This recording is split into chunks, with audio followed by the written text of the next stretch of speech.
এবারে যদি এই যে লড়াই, এই যে যুদ্ধতে যদি ইরান জয়ী হয়, তাহলে কি আগামী দিনে আমরা আরো এক সোভিয়েত রাশিয়াকে দেখতে পাবো?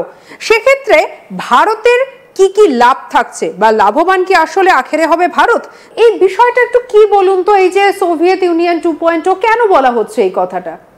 দেখো, সাধারণত ফার্স্ট পার্টে যখন হিরোর শক্তি একরকম থাকে, সেকেন্ড পার্টে যখন হিরো আসে তখন কিন্তু হিরো আরও পাওয়ারফুল হয়ে আসে। কোথাও গিয়ে একটা ছোট্ট ঘটনা যেটা রাশিয়ায় ঘটেছে সেখান থেকে আমি শুরু করছি।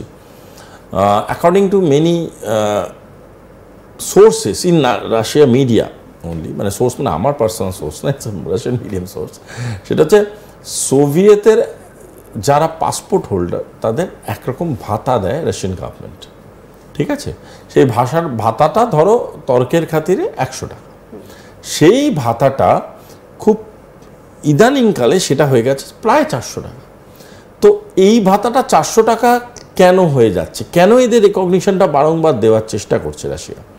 কোথাও গিয়ে বিভিন্ন ইন্টারনাল এবং এক্সটার্নাল ইন্টেলিজেন্স সোর্সেস অনুযায়ী রাশিয়া এমন একটা আনডিভাইডেড সোভিয়েতকে আবার করে রিকনস্ট্রাক্ট করার চেষ্টা করছে, যে রিকনস্ট্রাকশনটা হয়তো তারা মনে করছে পৃথিবীর এন্টায়ার যে মানে কি বলবো শক্তির ব্যালেন্সটা সেটা চেঞ্জ করে দিতে পারে। আমাদের সেটা বুঝতে গেলে সবার আগে বুঝতে হবে পুতিনের প্রাক্তন কি বলবো ওনার ধর্মগুরুর কথা, ধর্মগুরু বা রাজনীতির গুরুর কথা, সেটা হচ্ছে বরিস ইয়েলসিন। বরিস ইয়েলসিন যখন ভেঙে গেছিল, রাশিয়া যখন সোভিয়েত ভেঙে যায়, বরিস ইয়েলসিন ওয়াজ দ্য লিডার যে প্রচণ্ড রকমভাবে মানসিক ধাক্কা খেয়েছিল, এবং এতটাই মানসিক ধাক্কা খেয়েছিল হি ড্র্যাঙ্ক টু ডেথ, মানে মদ খেতে খেতে মৃত্যু বরণ করেছিল। এটা জানে, এটা ইট ইজ ডকুমেন্টেড। সেই বরিস ইয়েলসিনের হাতে বিভিন্ন যারা মানুষ তৈরি হয়েছিল তাদের মধ্যে একজন কিন্তু এই ভ্লাদিমির পুতিন। এই পুতিনের যে মানসিকতা বা পুতিনকে যে প্রিন্সিপালের রাজনীতি করে, সবাই তো একটা দর্শন ভিত্তিক রাজনীতি করে, সেই পুতিনেরও নিজস্ব যে দর্শন ভিত্তিক রাজনীতি, সেই রাজনীতিও কোথাও গিয়ে একটা আনডিভাইডেড সোভিয়েতের কল্পনা করে। যেমন আমরা ওই কথায় কথায় বলি না অখণ্ড ভারত, ওরকমই ওরা আনডিভাইডেড সোভিয়েতের কথা ভাবে। সেখানে বহু এমন দেশ আছে যেই দেশগুলো আজকের ডেটে দাঁড়িয়ে হয়তো রাশিয়ার সাথে অ্যালাইনমেন্টে আছে, আজকের ডেটে দাঁড়িয়ে অনেক দেশ আছে যারা রাশিয়ার সাথে নট ইন গুড অ্যালাইনমেন্ট আছে, আবার অনেক দেশ আছে অলরেডি অ্যালাইনড আছে। সো বিভিন্ন রকম যে কম্পোজিশন আছে, এই কম্পোজিশনকে যদি রিক্যালকুলেট করে আবার কাছে টেনে নেয়, এবং ধরুন এদের মধ্যে কমন কারেন্সি, এদের মধ্যে common economic corridor, common transactional corridor, common business system corridors, এইগুলো যদি শুরু করে দেয়, তাহলে কিন্তু একটা মডার্নাইজড কি বলবো সোভিয়েত 2.0 শুরু হয়ে যেতে পারে, মানে একটা রিক্রিয়েশন অফ সোভিয়েত, আবার হাল্ক ফিরে এলো, এরকম টাইপের একটা ব্যাপার। কিন্তু এক্ষেত্রে লাভ কার হবে বা ভারত কতটা লাভবান হবে? এক্ষেত্রে বিশ্বের মাপদণ্ডটাই পাল্টে যাবে। এখানে ভারতের লাভবান হওয়ার চান্স সব থেকে বেশি। তার কারণ হচ্ছে আনকন্ডিশনালি আজ অবধি গুড অ্যালাইনমেন্ট বা গুড পার্টনারশিপ ভারত যাদের সাথে রেখেছে তাদের মধ্যে অন্যতম একজন হচ্ছে রাশিয়া। এবং সোভিয়েতের সাথেও ভারতের রিলেশন যে খুব খারাপ ছিল বা এ ছিল সেরকম কিছু কিন্তু নয়।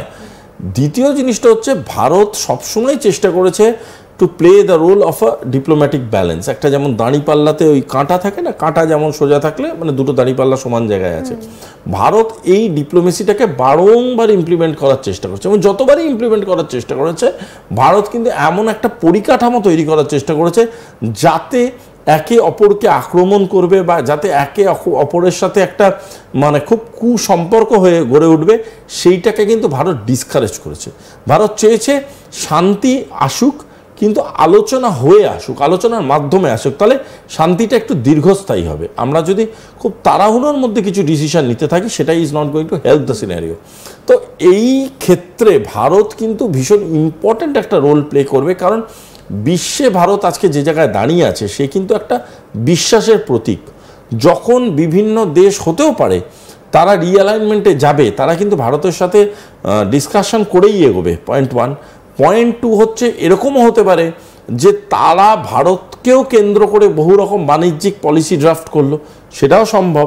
আবার এরকমও ঘটতে পারে যে ভারত এদের সবাইকে নিয়ে একটা কমন প্ল্যাটফর্মে, যেটা ধরুন ব্রিক্স, যেখানে already Russia is a partner, already China is a partner, সেখানে এদেরকেও ইনক্লুড করে একটা এমন পোডিয়াম তৈরি করার চেষ্টা করলো যেই পোডিয়ামটা খুব পাওয়ারফুল একটা পোডিয়াম, মানে ডিপ্লোম্যাটিক্যালি ভীষণ পাওয়ারফুল একটা পোডিয়াম।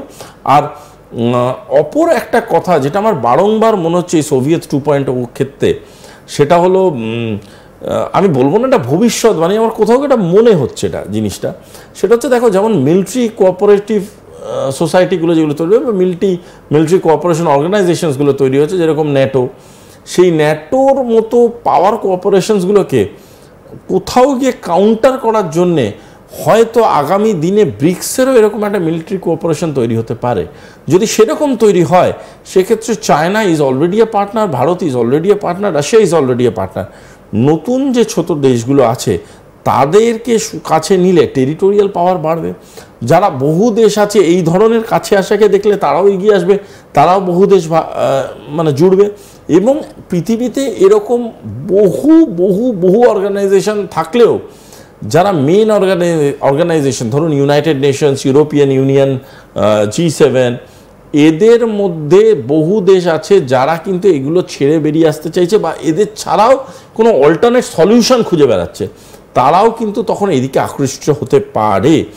যদি সেটা হয় তাহলে কিন্তু economic balance, military balance, territorial power, এই সবই কিন্তু চেঞ্জ হবে এবং ভারত অবশ্যই তাতে খুব মারাত্মক রকমভাবে ফায়দামান। তাহলে সেক্ষেত্রে তো অর্থনৈতিক দিক থেকেও ভারত অনেক বেশি শক্তিশালী হয়ে উঠবে। এখন আমরা যেটা দেখছি যে টাকার দাম কমে যাচ্ছে, সেক্ষেত্রে কি আমরা এর উল্টো ছবিটা দেখতে পারি? অফকোর্স হতে পারে। দেখো আমরা বারংবার বলছি ডি-ডলারাইজেশন হওয়ার একটা চান্স আছে, এবার চান্স নাও হতে পারে। ডি-ডলারাইজেশন ধরো হলো না, কিন্তু কিছু এমন অল্টারনেটিভ, এমন রাস্তা খুলে গেল বা এমন অল্টারনেটিভ ডিল খুলে গেল, যেই ডিলগুলো বা যেই করিডোরগুলোর জন্য আমেরিকা কিন্তু একটা মানে ব্যাকফুটে চলে এলো, সো কল্ড ব্যাকফুটে চলে এলো। সেই সময় কনজিউমার প্ল্যাটফর্ম হিসেবে বা যেটাকে বলো কনজিউমার মার্কেট হিসেবে ভারতবর্ষের অল্টারনেটিভ তো কিছু হতে পারে না। সেকেন্ড হচ্ছে ম্যানুফ্যাকচারিং হাব তৈরি করা, এমন চিপ লেবার পাওয়া, সেগুলো চায়না, ভারতবর্ষ, এগুলো তাতে ভীষণ ইম্পর্টেন্ট। এবং সেই জন্যেই আমার ধারণা যে এই মানুষগুলো যদি সবাই একত্রিত ভাবনা চিন্তা শুরু করে দেয়, সেটা কিন্তু ওয়ার্ল্ড ইকোনমির একদম প্রতিচ্ছবি বদলে দিতে পারে। তুমি চায়নার কথা বলছো বা এই ম্যান পাওয়ারের কথা বলছো, একটা জিনিস যে আমরা যদি একটুখানি দেখি তাহলে কিন্তু দেখা যাচ্ছে যে এই যে চায়নার ম্যান পাওয়ার, এটাই কিন্তু কোথাও একটা কি ইরানের ক্ষেত্রে তুরুপের তাস হয়ে দাঁড়াচ্ছে। যদি আজকে প্রত্যক্ষভাবে না বললেও পরোক্ষভাবেও যদি চায়না যদি সাপোর্ট করে, বা যদি পরবর্তীকালে আমরা দেখি যে প্রত্যক্ষভাবেও যদি চায়না এসে ইরানের পাশে দাঁড়িয়ে গেল, তাহলেও তো এই ম্যান পাওয়ার সেটাই তো যুদ্ধক্ষেত্রে একেবারে এগিয়ে দিচ্ছে ইরানকে। দেখো প্রমাণ ছাড়া কোনো মন্তব্য করাটা আমার পক্ষে একটু ডিফিকাল্ট। পুরোটাই আমি যদির উপরে বললে হ্যাঁ নিশ্চয়ই, কিন্তু আমি একটা কথা পারসেপশনের উপরে বলছি, আমার যতটা মনে হচ্ছে সাবজেক্টটা দেখে, সেটা হলো চায়না ডাইরেক্টলি কোনো ওয়ারে ইন্ডালজ করবে বলে আমার মনে হয় না। হ্যাঁ, পিছন থেকে লজিক্যাল সাপোর্ট, ইন্টেলিজেন্স সাপোর্ট সেটা অলরেডি সবাই সবার সাথে করছে, কারণ